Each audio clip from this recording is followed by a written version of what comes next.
How happy you are when you are alone will actually tell you की तुम्ही स्वतःशी किती प्रामाणिक आहात.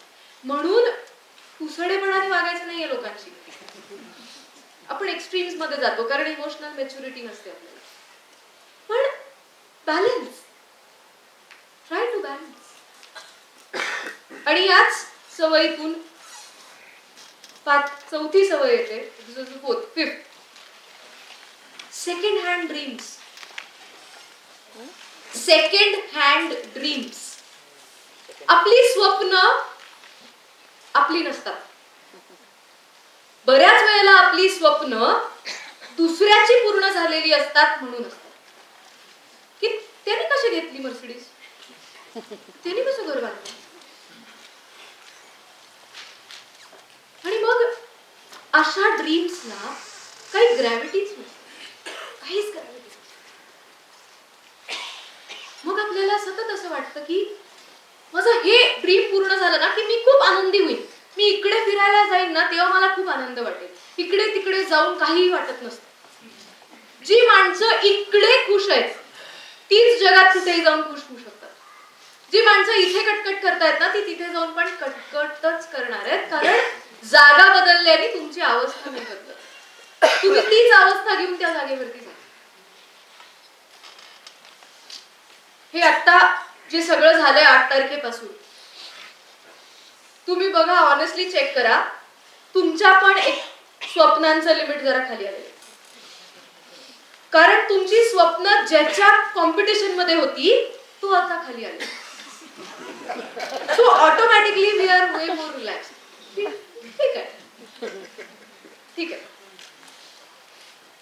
We are not honest to ourselves. मनी उपासना ज्या वेळेला दरवर्षी सुरू होतं त्यावेळेला कुणीतरी असतंच ज्यांनी लिहिलेलं असतं विश. त्यांचा पहिला प्रोटोकॉल असतो ना की 3 विश लिहायच्या आणि मॅक्सिमम लोकांचे पूर्ण होतात 4 महिन्यात. की मर्सिडीज पाहिजे. तर आता त्याला जर मी विचारलं की मर्सिडीज का, मेबा का नाही, ती माहित नाही ना लोकांना गाडी. मर्सिडीज लहानपणापासून आपल्याला माहिती आहे की श्रीमंतीचं सिंबल. आपल्याला कुणासाठी पाहिजे, फॉर हुम. आणि मग या रेस मध्ये आपण असे पळत असतो, आपल्याला माहितीच नाही एंड पॉइंट कुठे, पण आपण पळत असतो. Because everybody is running. Everybody is running. एक रिसर्च ज्या वेळेला झाला डेथ डिक्लेरेशन्स वरती, की सायंटिस्टनी अशा लोकांवरती रिसर्च केला की जी माणसं त्यांना माहिती आहे की आता लास्ट डेथ बेड वरती आहे, ते टर्मिनली इल किंवा ओल्ड एज मुळे, तर त्यांनी प्रश्न विचारले की आयुष्यात असं काय होतं जे करायचं राहून गेलं. आणि ते एक्सपेक्टेड सम मटेरियलिस्टिक आन्सर की विल बनवायचं राहिलं, हे करायचं राहिलं, ते करायचं राहिलं. मॅक्सिमम लोकांनी सांगितलं की आनंदी राहायचं राहून गेलं. कारण नसताना अशा माणसांची भांडत होतो ज्याचा काही इलाजच नाही. पण हे आता तिथे कळून काय उपयोग आहे. पण आपल्याला तरी आज कळू दे. Let's not wait for the death declaration. Have aims, have ambitions. आम्ही असं म्हणत नाहीये की करटेल, पण are you connected to it.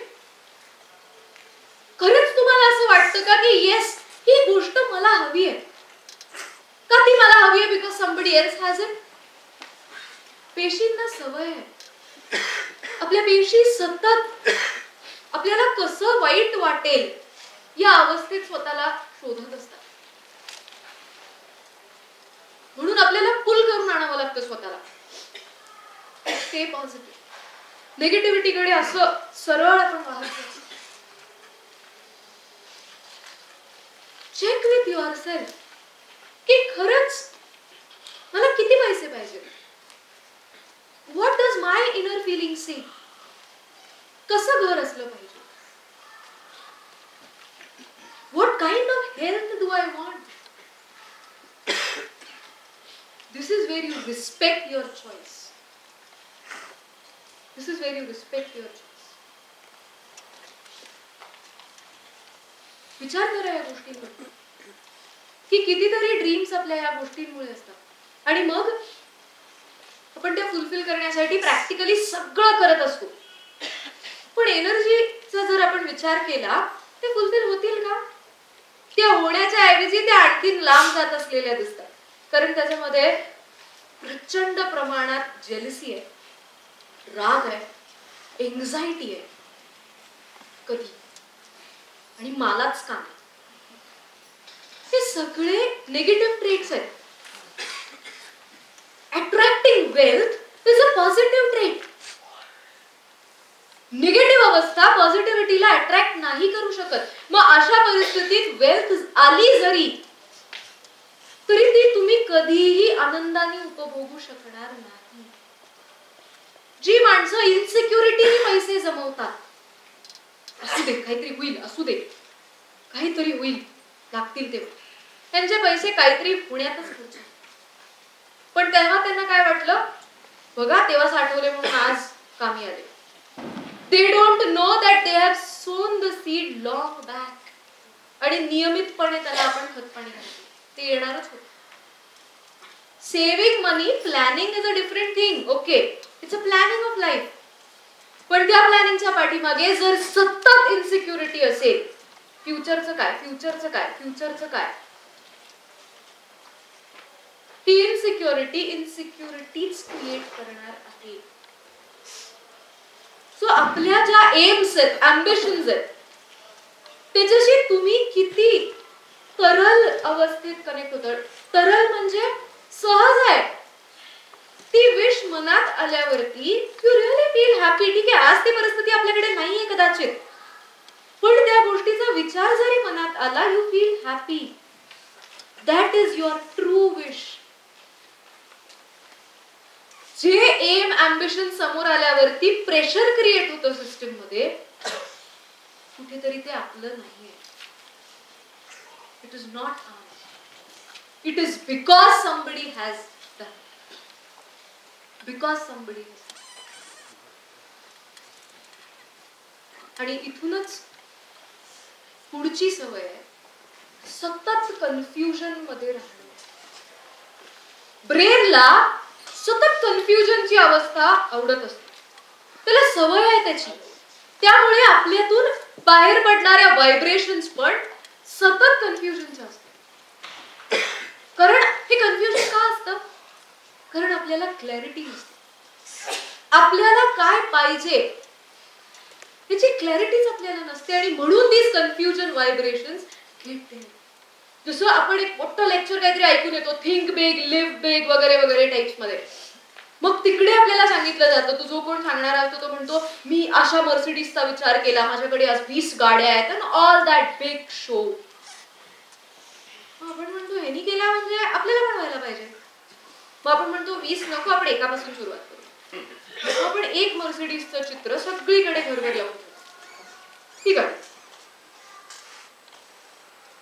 Practically मर्सिडीजशी तुमचं कनेक्शन काय आहे?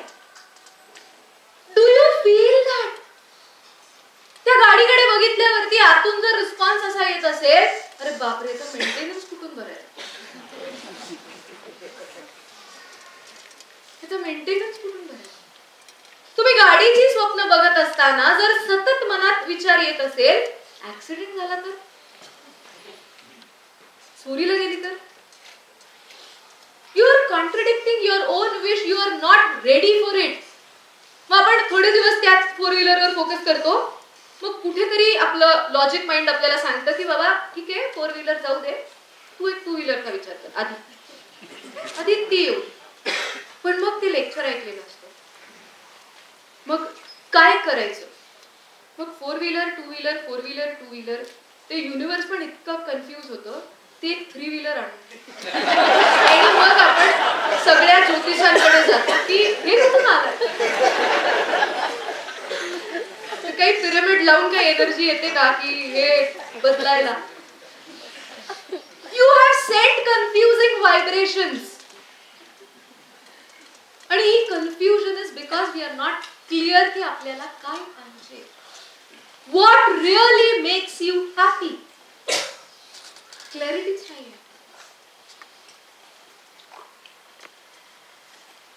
कारण आपण स्वीकारू शकत नाही. एक महत्वाची गोष्ट आहे, कुठला कुठलाही बदल आपण स्वीकारतच नाही. We are so resistant to change, so resistant.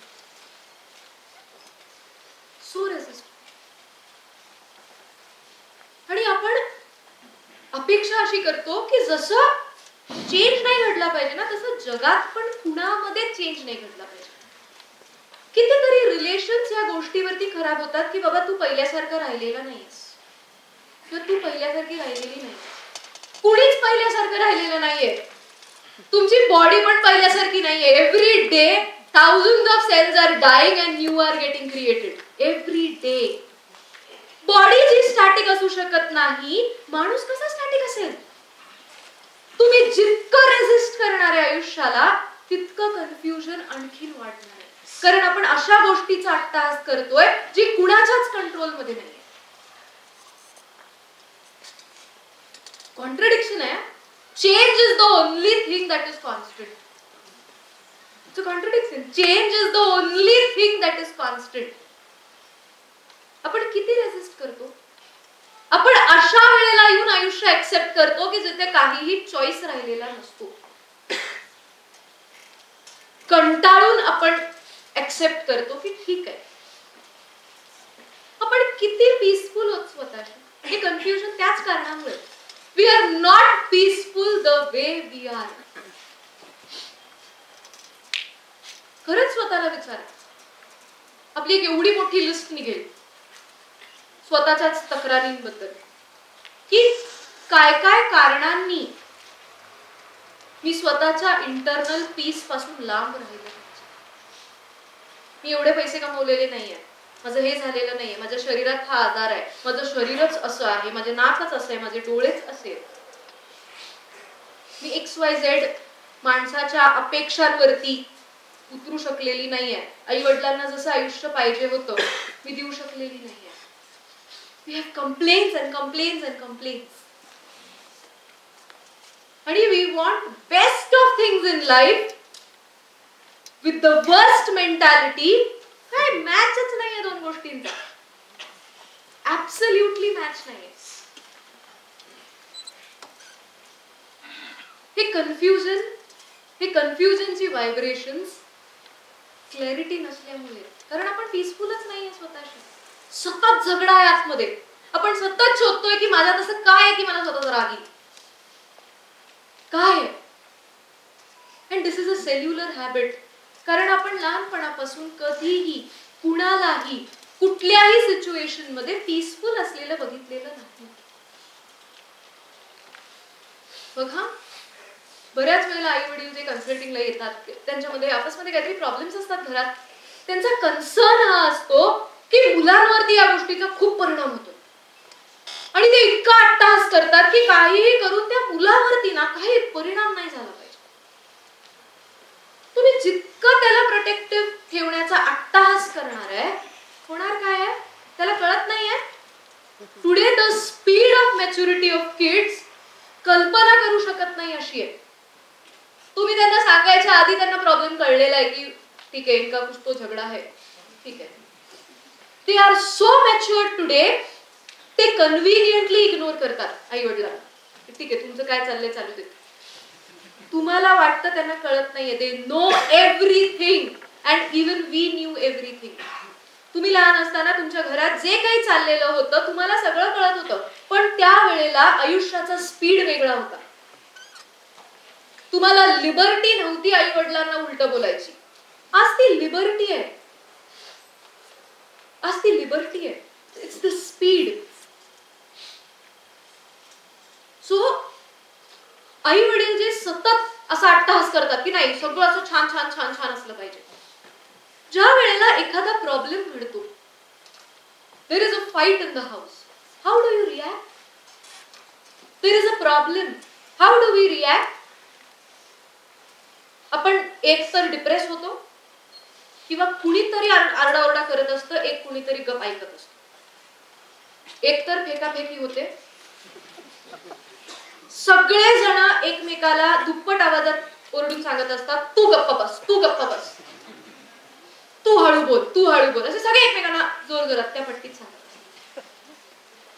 आपण असं का रिॲक्ट करतो? सगळ्यांना माहितीये की या रिॲक्शननी प्रॉब्लेम सॉल्व्ह होण्याच्या ऐवजी आणखीन चिघळणार. कारण आपण आपल्या आई वडिलांना हेच करताना बघितलं. फीड काय झालं आतमध्ये? whenever there is a problem you have to either fight, either you have to be depressed, or either you have to do tamasha. आपण कधीही कुणाला मॅच्युअर्डली एखादी गोष्ट हँडल करताना बघितलं नाही. म्हणून ती फीडच आतमध्ये नाहीये की एखादा प्रॉब्लेम अशा पद्धतीत हँडल होऊ शकतो. मुलांना कुठलाही प्रॉब्लेम टच नको करायला, हा अट्टहास सोडा. Try to build this strength in them की काहीही प्रॉब्लेम आला तरी तो फेस कसा करायचा. Whatever it is. आज आई वडिलांमध्ये आणि मुलांमध्ये जनरेशन गॅप इतका मोठा आहे. इंटरनेटच्या आधी तर आणि या सगळ्या सोशल नेटवर्क रेव्होल्युशनच्या आधी हा गॅप 10 वर्षाचा असायचा की 10 years every generation is different. आज तो 2 वर्षावरती आहे. ऍक्च्युअली त्याचा स्पीड तेवढा आहे. आता तुम्हाला 20च्या स्पीड मध्ये ट्रेनिंग मिळाले, आज स्पीड 120चा आहे. मग कुठेतरी तुम्ही मॅच करायचा प्रयत्न करा. पण ज्या वेळेला तुम्ही त्या मुलाचा किंवा मुलीचा प्रॉब्लेम ऐकता, तुम्ही कधीच तो ऐकत नाहीये. तो प्रॉब्लेम ते सांगत असताना तुमच्या आतमध्ये भीतीचा, रागाचा फिल्टर तयार आहे की we are going to pounce. त्यांनी प्रॉब्लेम सांगू दे की we are going to pounce. Problem वेगळीकडेच राहतो. मग सुरुवातीला आई वडील मित्र वगैरे होतात त्यांचे, कारण ते कुठेतरी ऐकून येतात की असं व्हायला पाहिजे. ती सगळी इन्फॉर्मेशन त्यांच्याकडनं काढतात. ते बिचारा पोर पण सांगतात आणि त्याला नॉर्मल वाटतं, कारण त्याच्या आयुष्यात जे चाललेलं त्याला वाटतं स्पीड असाच आहे लाईफचा. पण त्याला हे कळत नाही की आई वडील ज्या जमान्यात शाळेत जायचे त्यावेळेला असं काहीही नव्हतं. पण ही इनोसेंटली टेल्स एव्हरीथिंग. आई वडील इन्फॉर्मेशन एकदा आली की परत 20च्या स्पीडने रिॲक्ट करतात. तो मुलगा तिथे स्वतःला बंद करून घेतो की बॉस या लोकांपर्यंत काहीही पोहोचवलं नाही पाहिजे. जसं जी इमोशनली इनस्टेबल माणसं असतात, सगळ्यात भीती वाटते यांना कुठलाही प्रॉब्लेम सांगायची, कारण त्यांचं ते डिप्रेशन हँडल करणं खूप अवघड असतं. एक आपण विचार करतो जाऊ दे बाबा आपलं आपलं आपण बघूया, कारण तुम्ही सतत त्या फिल्टर्सनी रिॲक्ट करत असता. These are constant confusing signals to the universe. तुमच्या पर्सनॅलिटी बद्दलच इतकं कन्फ्युजन आहे तुमच्या ऑरामध्ये, तुमच्यातून बाहेर पडणाऱ्या सिग्नल्स मध्ये, की तसंच कन्फ्युजिंग लाईफ समोर येते. क्लॅरिटी असू दे. कधी येईल क्लॅरिटी? ज्या वेळेला आपण रिॲक्ट करायचं बंद करू and we could say ठीक आहे, नथिंग बिग, ओके. त्यावेळेला ही इमोशनल मॅच्युरिटी होते. त्यावेळेला मग तुम्ही जे म्हणताय आणि तुम्हाला जे पाहिजे हे कुठेतरी एकत्र सिंक व्हायला लागेल. It will start syncing. Your words will have value. It is actually what you want.